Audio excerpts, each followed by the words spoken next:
The Lord, जय मसीह की। मैं हूं सुनील और आप देख रहे हैं योर लाइफ चैनल।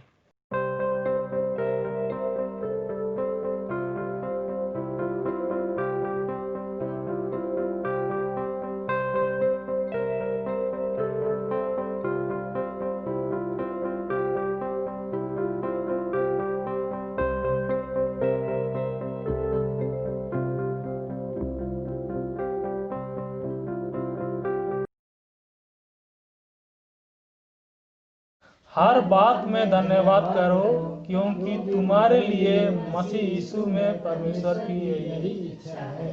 आमीन। हम लोग इसी वचन के आधार पर आज कुछ सीखने का प्रयास करेंगे। ये वचन जब मैं पढ़ा तो हमको थोड़ा सा अटपटा लगा। अब जैसे हम दुख में हैं तो कैसे धन्यवाद करेंगे? यहाँ पर तो लिखा हुआ हर बात में धन्यवाद करो। यहाँ पर ये नहीं लिखा हुआ है कि हर सुख में धन्यवाद करो, हर खुशी में धन्यवाद करो। यहाँ पर तो इसे नहीं लिखा हुआ है सुख में सिर्फ धन्यवाद करना, दुख में तो धन्यवाद नहीं करना, इसे नहीं लिखा हुआ है। यहाँ पर लिखा हुआ हर बात में धन्यवाद करो। अर्थात हम सुख में है, दुख में है, कैसे भी स्थिति में क्यों ना हो, हर बात में परमेश्वर का धन्यवाद करो, हर बात का धन्यवाद करो। तो ये वचन अगर हमारे जीवन में लागू हो जाएगा तो हमारे जीवन में आशीष की कमी नहीं होगी। आशीष हमारे जीवन में आएगा ही आएगा, क्योंकि ये परमेश्वर का वचन है। इसको अगर इस वचन को हम पूरा करते हैं तो परमेश्वर से हमारा रिश्ता या विश्वास बढ़ जाता है और परमेश्वर हमारे जीवन में आशीष को लाना शुरू करता है। लेकिन हम लोग इस वचन को हम लोग नहीं बोल सकते हैं। दुख में है तो हम लोग को हिम्मत नहीं होता कि हम परमेश्वर का धन्यवाद करें। हम लोग इसको कल्पना कर सकते हैं। तो एक विषय के लिए हम लोग 2 महीने लगातार प्रयास किए अपना पारिवारिक आराधना में, और जो समस्या है उस समस्या को मैं 2 महीने जैसे तो समझ ही नहीं पाया कि क्या करूं। उसके बाद 2 महीने के बाद हमको समझ में आया कि नहीं, इसके लिए प्यार करना चाहिए, क्योंकि प्यार करने से हर समस्या का समाधान होता है, रास्ता खुल जाता है समस्या समाधान का। तो 2 महीने प्यार किए, कुछ भी नहीं हुआ। जो समस्या हमको दिख रहा है, ये समस्या टालने जैसे कुछ भी असर नहीं दिख रहा है। तो हम नर्वस हो गए। 2 महीने रेगुलर प्रार्थना किए, फिर भी असर नहीं दिख रहा। अब क्या करो? उसी समय ये वचन मिला। तो वचन तो दिया हुआ है कि हर बात का धन्यवाद कर। तो हम धन्यवाद, जो कुछ हुआ अच्छा हुआ धन्यवाद करके। अब जैसे ही मैं ये एक रोज नहीं 2-3 रोज जैसे मैं वैसे किया, धन्यवाद दिया। हालांकि दुख है कि ये परेशानी टल नहीं रहा है, 2 महीने से हम प्रयास कर रहे हैं, नहीं टल रहा है, लेकिन हम ये वचन याद करके धन्यवाद किए। जो होगा देखा जाएगा। उतना दिन तो हमने प्रयास किए, कुछ भी नहीं हुआ। अब हम अपने से क्या कर सकते हैं? तो वचन को हम मान लेते हैं। परमेश्वर की इच्छा है, अगर हमारी जो प्रार्थना है हमारी जरूरत को पूरा करे तो भी ठीक है, नहीं पूरा करे तो भी ठीक है। मैं अपने को वचन में समर्पित कर दिया और बोला हर बात के लिए धन्यवाद। तो मैं धन्यवाद करता हूं कि मेरा काम बिगड़ गया। उसी प्रकार प्रार्थना की। उसके बाद 4-5 दिन या सप्ताह भर हम मान लेते, ठीक से हमको याद नहीं है, रास्ता अब खुल गया है थोड़ा सा। हाँ, जो समस्या से हम जूझ रहे थे उसके लिए एक रास्ता खुल गया है। चलो आइडिया आ गई, इससे ये समस्या या इसको हम दूर कर सकते हैं। ऐसा आया। फिर अभी जैसे मैं जो समस्या का बोल रहा हूँ, नाम नहीं ले रहा हूँ, तो समस्या सुलझ रहा है, कुछ प्रोसेसिंग शुरू हो गया है कि जो समस्या के लिए हम परेशान थे, वो समस्या कुछ ही दिनों में टल जाएगा। इस प्रकार का। तो ये वचन हमारे जीवन में आशीष को ही लाता है। भले दूसरे वचन में वचन को याद करने से अच्छा लगता है, लेकिन ये वचन अगर दुख में होते हैं तो फिर ये वचन हमारे जीवन में सूट नहीं करता है, हमारे जीवन में अनुकूल नहीं बैठता है।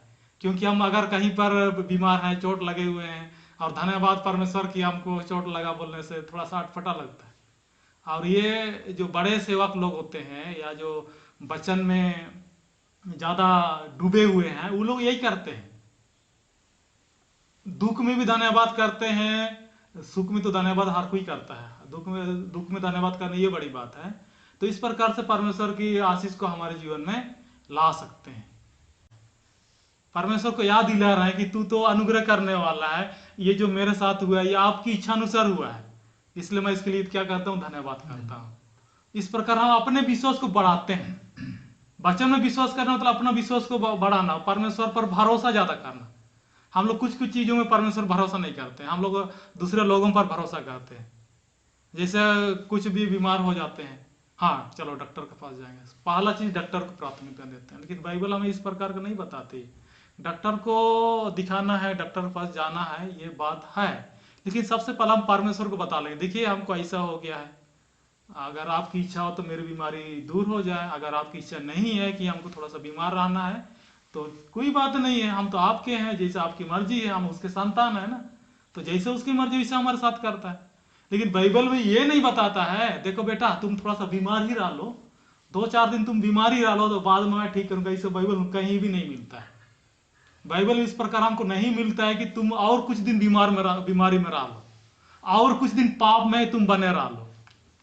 तुमको अभी पाप से छुटकारा पाने का समय नहीं पहुंचा है, तुमको बीमारी ठीक होने का समय नहीं पहुंचा है, या हम नौकरी खोज रहे हैं तो तुमको नौकरी और कुछ दिन बाद मिलेगी, तुम थोड़ा सा और बेरोजगार रह लो, तुमको खाना नहीं मिलेगा, कुछ दिन और भूखे रह लो। इस प्रकार का बाइबल में कहीं भी नहीं मिलता है। तो जो बाइबल में नहीं मिलता उसको हम क्यों लागू करते हैं? जो बाइबल में मिलता है उसको हम अपने मसीह जीवन में लागू करेंगे। और नया नियम हम पढ़ते हैं, यीशु मसीह के पास जो भी लोग आते हैं, बीमार लोग आए, लंगड़ा लूले आंधे बहरा क्या क्या बीमार कोढ़ बीमारी वाले सब आए, सभी लोग आए, वो लोग ठीक होने का इच्छा जाहिर किए कि हमको ठीक होना है, तो सबको तुरंत में ठीक कर दिए। ये नहीं बोला कि हाँ तुम और थोड़ा दिन रुक लो, 1-2 दिन रुक लो, उसके बाद मैं ठीक करूंगी। इस प्रकार का बाइबल में हमको कहीं नहीं मिला है। जब भी लोगों ने इच्छा किया स्वस्थ होने का तो उसी समय यीशु मसीह स्वस्थ कर दी। तो इसलिए हर बात का हमको धन्यवाद करना है। हम बीमार हैं तो भी धन्यवाद करना है, हम भूखे हैं फिर भी धन्यवाद करना है। जैसे भजन संहिता में हम लोग पढ़े दाऊद जैसे, हम लोग भूखे हैं फिर भी परमेश्वर को धन्यवाद करना है। तो इसमें क्या होता है, परमेश्वर पर हमारा विश्वास ज्यादा हो जाता है और परमेश्वर हमारे जीवन में आशीष को लाता है, और इस प्रकार से हमारा विश्वास और बढ़ जाएगा, क्योंकि हम वचन को अपने जीवन में परख लेते हैं। जब हमारे जीवन में काम करता है उसके बाद हम वचन पर और ज्यादा विश्वास करने लग जाते हैं। बहुत लोग जो वचन को नहीं जानते हैं या वचन को पूरी तरह से नहीं समझते हैं, वो लोग बोलते हैं वचन तो ऐसे ही लिखा हुआ है, हमारे जीवन में तो लागू नहीं होता है। ये पहले होता था जब यीशु मसीह इस पृथ्वी में था, उस समय होता था, अभी तो नहीं है, इसलिए अभी वैसा नहीं होता, ऐसे भी लोग बोलते हैं। वो लोग को पता नहीं कि यीशु मसीह बदलते भी हैं नहीं बदलते। वो लोग सोचा कि यीशु मसीह मर गया और स्वर्ग चला गया, अभी स्वर्ग से यहाँ पर आने वाले नहीं, ऐसे वो लोग को लगता होगा। लेकिन बाइबल इसे नहीं बताती है। यीशु मसीह भले अभी हमारे सामने में शारीरिक रूप में नहीं दिखाई दे रहा, आदमी के रूप में हमको दिखाई नहीं दे रहा है, लेकिन आत्मिक रूप से हमारे बीच में है, क्योंकि हम जानते हैं, यूहन्ना की पुस्तक में पढ़ते हैं, वचन परमेश्वर है। जब भी हम बाइबल पढ़ते हैं, जब भी हम वचन याद करते हैं, परमेश्वर हमारे साथ होता है, हमारे अंदर में होता है, हमारे बीच में होता है।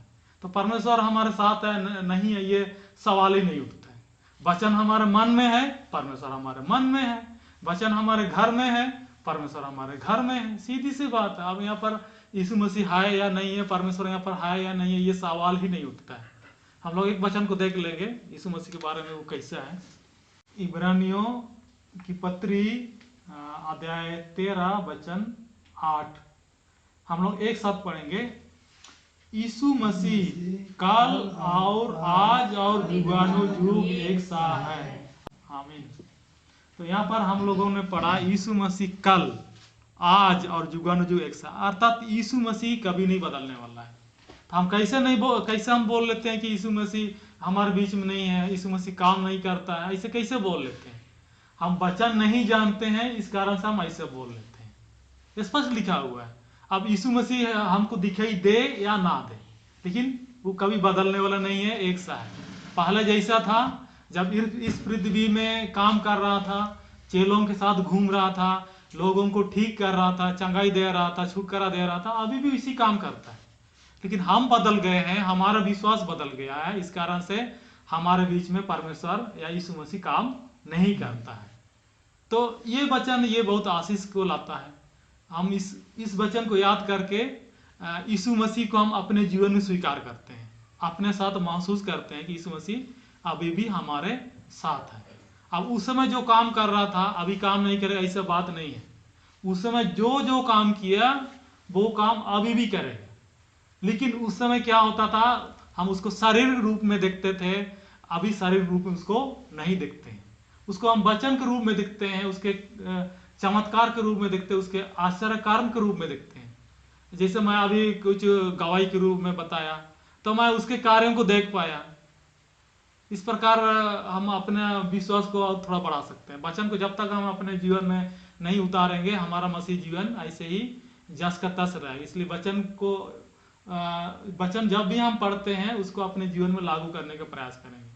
और इस प्रकार से हम अगर वचन पढ़ते हैं तो हमारा विश्वास निश्चित रूप से आगे बढ़ता है। और जब हमारा विश्वास आगे बढ़ जाएगा तो परमेश्वर हमारे जीवन में काम करता, आशीष को लाता है। वचन में हम लोग पढ़ते हैं, अगर हमारा विश्वास राई के दाना के बराबर भी है तो हम पहाड़ को भी एक जगह से दूसरी जगह कर सकते हैं, बहुत कुछ कर सकते हैं। तो हम शुरुआत में हमारा विश्वास छोटा ही रहेगा, उसके बाद जब हम विश्वास करते जाते हैं उसके बाद हमारा विश्वास बढ़ते जाता है। उसके बाद हम बड़ा बड़ा काम को भी हम देख सकते हैं। इस प्रकार से है। इसलिए वचन कभी नहीं बदलता है, यीशु मसीह भी नहीं बदलता है। अब जो लोग बोलते हैं कि चमत्कार नहीं होता है, पहले होता था अभी नहीं होता है, तो वे लोग शायद ये वचन को नहीं पढ़ते होंगे, क्योंकि ये वचन में लिखा हुआ है, एक एक वचन में परमेश्वर का सामर्थ्य छिपा हुआ है, क्योंकि ये वचन परमेश्वर के मुख से निकला हुआ है और इसमें परमेश्वर का सामर्थ्य है। हम कोई भी वचन बोलते हैं तो हमारे जीवन में होता है। होने में थोड़ा सा समय लग सकता है, हमको थोड़ा सा लेट से काम दिखता है, लेकिन काम जरूर होता है। इस प्रकार से परमेश्वर हमारे जीवन में आशीष को लाता है।